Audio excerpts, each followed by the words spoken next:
الحمد للہ رب العالمین والصلاة والسلام علی خاتم النبیین اما بعد فاعوذ باللہ من الشیطان الرجیم بسم اللہ الرحمن الرحیم۔ سورہ قدر، سورہ قدر کا تعارف، مقام نزول۔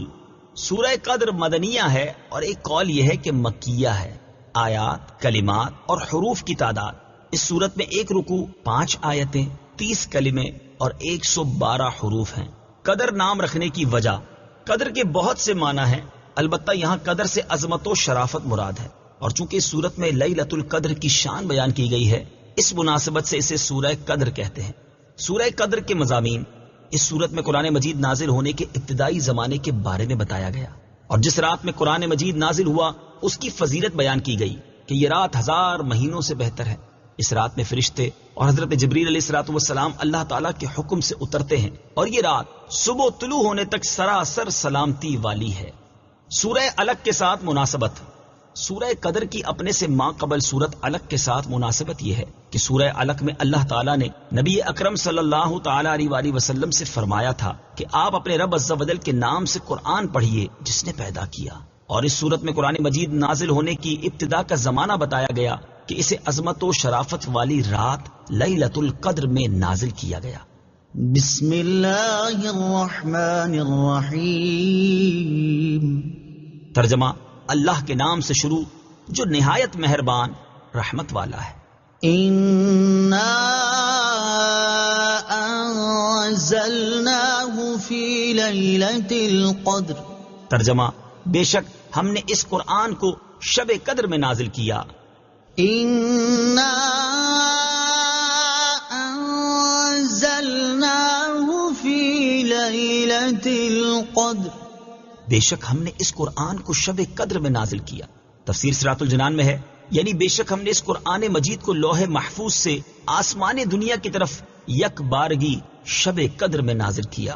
شب قدر کے فضائل، شب قدر شرف و برکت والی رات ہے۔ اس کو شب قدر اس لیے کہتے ہیں کہ اس شب میں سال بھر کے احکام نافذ کیے جاتے ہیں، اور فرشتوں کو سال بھر کے کاموں اور خدمات پر مامور کیا جاتا ہے، اور یہ بھی کہا گیا ہے کہ اس رات کی دیگر راتوں پر شرافت و قدر کے باعث اس کو شب قدر کہتے ہیں، اور یہ بھی منقول ہے کہ چونکہ اس شب میں نیک اعمال مقبول ہوتے ہیں اور بارگاہ الہی میں ان کی قدر کی جاتی ہے، اس لیے اس کو شب قدر کہتے ہیں۔ احادیث میں اس شب کی بہت فضیلتیں وارد ہوئی ہیں، چنانچہ حضرت ابو ہریرہ رضی اللہ تعالی عنہ سے روایت ہے، رسول اللہ صلی اللہ تعالی علیہ وآلہ وسلم نے ارشاد فرمایا، جس نے اس رات میں ایمان اور اخلاص کے ساتھ شب بیداری کر کے عبادت کی تو اللہ تعالیٰ اس کے سابقہ صغیرہ گناہ بخش دیتا ہے۔ اور حضرت انس بن مالک رضی اللہ تعالیٰ عنہ سے روایت ہے، ابن ماجہ کی حدیث ہے کہ رمضان کا مہینہ آیا تو حضور پرنور صلی اللہ تعالی علیہ وآلہ وسلم نے ارشاد فرمایا، بے شک تمہارے پاس یہ مہینہ آیا ہے اور اس میں ایک رات ایسی ہے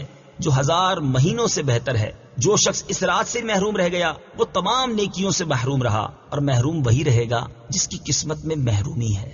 لہٰذا ہر مسلمان کو چاہیے کہ وہ یہ رات عبادت میں گزارے اور اس رات میں کثرت سے استغفار کرے، جیسا کہ حضرت عائشہ صدیقہ رضی اللہ تعالی عنہا فرماتی ہیں، ترمذی شریف کی حدیث ہے، میں نے عرض کی، یا رسول اللہ صلی اللہ تعالی علیہ وآلہ وسلم، اگر مجھے معلوم ہو جائے کہ لیلۃ القدر کون سی رات ہے تو اس رات میں میں کیا کہوں؟ ارشاد فرمایا کہ تم کہو، اللہم انک عفو کریم تحب العفو فاعف عنی۔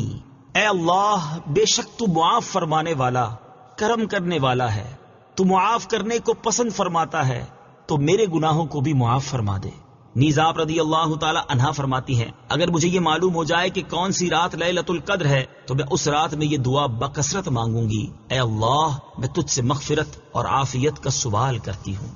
شب قدر سال میں ایک مرتبہ آتی ہے۔ یاد رہے کہ سال بھر میں شب قدر ایک مرتبہ آتی ہے، اور کثیر روایت سے ثابت ہے کہ وہ رمضان المبارک کے آخری عشرے میں ہوتی ہے، اور اکثر اس کی بھی طاق راتوں میں سے کسی ایک رات میں ہوتی ہے۔ بعض علماء کے نزدیک رمضان المبارک کی 27ویں رات شب قدر ہوتی ہے، اور یہی حضرت امام اعظم رضی اللہ تعالی عنہ سے مروی ہے۔ شب قدر کو پوشیدہ رکھے جانے کی وجوہات، امام فخر الدین رازی رحمت اللہ تعالی علیہ فرماتے ہیں، اللہ عز و جل نے شب قدر کو چند وجوہ کی بنا پر پوشیدہ رکھا ہے۔ نمبر 1، جس طرح دیگر اشیاء کو پوشیدہ رکھا، مثلاً اللہ عز و جل نے اپنی رضا کو اطاعتوں میں پوشیدہ فرمایا تاکہ بندے ہر اطاعت میں رغبت حاصل کریں، اپنے غضب کو گناہوں میں پوشیدہ فرمایا تاکہ ہر گناہ سے بچتے رہیں، اپنے ولی کو لوگوں میں پوشیدہ رکھا تاکہ لوگ سب کی تعظیم کریں، دعا کی قبولیت کو دعاؤں میں پوشیدہ رکھا تاکہ وہ سب دعاؤں میں مبالغہ کریں، اس میں اعظم کو اسما میں پوشیدہ رکھا تاکہ وہ سب اسما کی تعظیم کریں، اور نماز وسطیٰ کو نمازوں میں پوشیدہ رکھا تاکہ تمام نمازوں کی پابندی کریں، توبہ کی قبولیت کو پوشیدہ رکھا تاکہ بندہ توبہ کی تمام اقسام پر ہمیشگی اختیار کرے، اور موت کا وقت پوشیدہ رکھا تاکہ بندہ خوف کھاتا رہے، اسی طرح شب قدر کو بھی پوشیدہ رکھا تاکہ لوگ رمضان کی تمام راتوں کی تعظیم کریں۔ نمبر 2، گویا کہ اللہ تعالیٰ ارشاد فرماتا ہے اگر میں شب قدر کو معین کر دیتا اور یہ کہ میں گناہ پر تیری جرت کو بھی جانتا ہوں، تو اگر کبھی شہوت تجھے اس رات میں گناہ کے کنارے لا چھوڑتی اور تو گناہ میں مبتلا ہو جاتا تو تیرا اس رات کو جاننے کے باوجود گناہ کرنا لا علمی کے ساتھ گناہ کرنے سے زیادہ سخت ہوتا، بس اس وجہ سے میں نے اسے پوشیدہ رکھا۔ نمبر 3، گویا کہ ارشاد فرمایا میں نے اس رات کو پوشیدہ رکھا تاکہ شرعی احکام کا پابند بندہ اس رات کی طلب میں محنت کرے اور اس محنت کا ثواب کمائے۔ نمبر 4، جب بندے کو شب قدر کا یقین حاصل نہ ہوگا تو وہ رمضان کی ہر رات میں اس امید پر اللہ عز و جل کی اطاعت میں کوشش کرے گا کہ ہو سکتا ہے کہ یہی رات شب قدر ہو۔ وما أدراك ما ليلة القدر ليلة القدر خير من 1000 شهر۔ ترجمہ، اور تجھے کیا معلوم کہ شب قدر کیا ہے؟ شب قدر 1000 مہینوں سے بہتر ہے۔ ليلة القدر خير من 1000 شهر۔ شب قدر 1000 مہینوں سے بہتر ہے۔ تفسیر صراط الجنان میں ہے، یہاں سے شب قدر کے عظیم فضائل بیان کیے جا رہے ہیں۔ چنانچہ شب قدر کی ایک فضیلت یہ ہے کہ شب قدر ان 1000 مہینوں سے بہتر ہے جو شب قدر سے خالی ہوں، اور اس ایک رات میں نیک عمل کرنا 1000 راتوں کے عمل سے بہتر ہے۔ 1000 مہینوں سے بہتر ایک رات۔ حضرت مجاہد رضی اللہ تعالیٰ عنہ سے مروی ہے کہ نبی کریم صلی اللہ تعالیٰ علیہ وآلہ وسلم نے بنی اسرائیل کے ایک شخص کا ذکر فرمایا جس نے 1000 مہینے راہ خدا عز و جل میں جہاد کیا۔ مسلمانوں کو اس سے تعجب ہوا تو اللہ تعالیٰ نے یہ آیات نازل فرمائی، إِنَّا أَنزَلْنَاهُ فِي لَيْلَةِ الْقَدْرِ وَمَا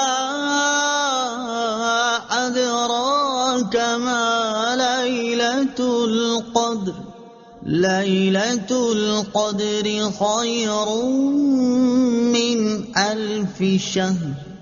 ترجمہ، بے شک ہم نے اس قرآن کو شب قدر میں نازل کیا، اور تجھے کیا معلوم کہ شب قدر کیا ہے؟